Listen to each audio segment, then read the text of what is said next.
Ciao ballerini, io sono Arianna Bazzini. In questo video mi vedete vestita così perché oggi parleremo di un argomento che entusiasma moltissimo noi ballerini, ma che allo stesso tempo può metterci anche molto in crisi se non abbiamo le idee chiare.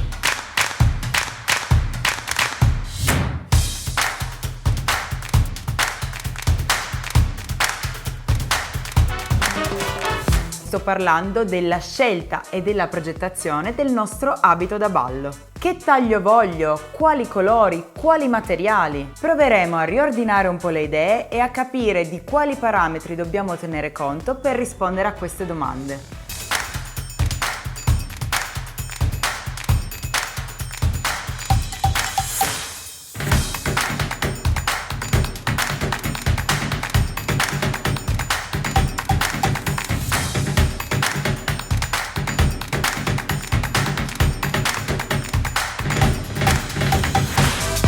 Ma prima di iniziare, come sempre, vi ricordo di iscrivervi al mio canale Arianna Bazzinis Coaching, nel quale tratto temi di danza sportiva e ballo. Per chi non mi conoscesse, io sono una ballerina professionista, campionessa mondiale di salsa, maestra di ballo e coreografa. Noi ballerini siamo sempre alla ricerca dell'abito da ballo più originale, più adatto a noi, più adatto al nostro show e anche più di tendenza. Io personalmente, quando indosso i miei abiti da ballo, mi sento estremamente a mio agio e questo è molto importante. Mi sento pronta per andare a lavoro esattamente come un impiegato si mette giacca e cravatta per andare in ufficio. Vi consiglio di applicare il procedimento che uso io per la progettazione dei miei abiti da ballo.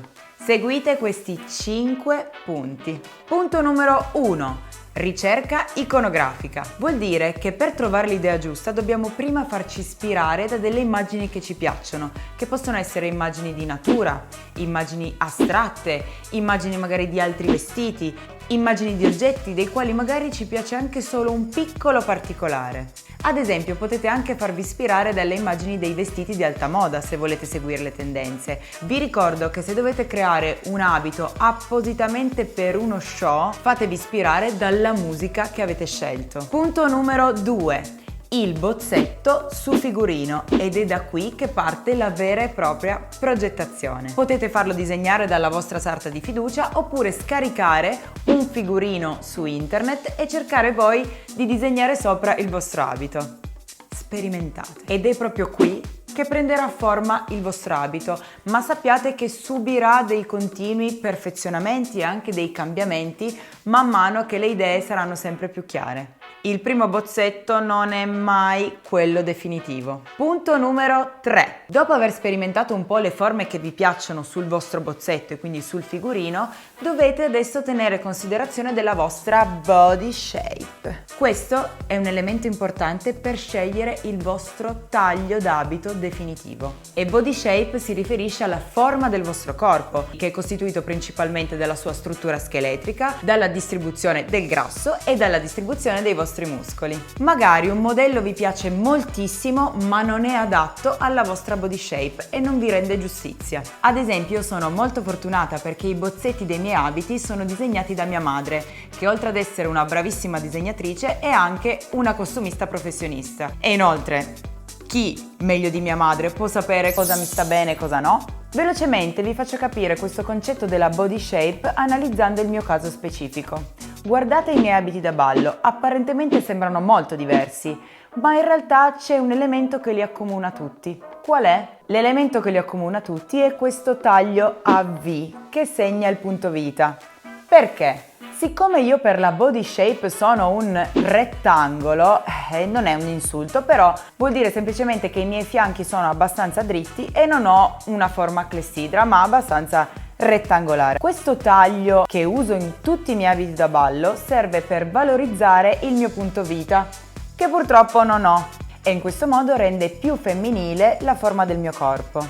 Ecco, questo era il mio piccolo segreto. Se non sapete cosa va bene per la vostra body shape, non preoccupatevi perché su internet sarà pieno di consigli utili per aiutarvi a capire cosa vi sta meglio. Punto numero 4. La scelta dei colori e dei materiali. Qui dobbiamo ragionare ancora di più sul budget che abbiamo a disposizione, perché i materiali, le decorazioni, le rifiniture sono poi quegli elementi che, a seconda dell'effetto che volete ottenere e della manodopera che serve, aumentano o diminuiscono di prezzo. Prediligete sempre delle decorazioni che creino dei bei riflessi e dei bei giochi di luce.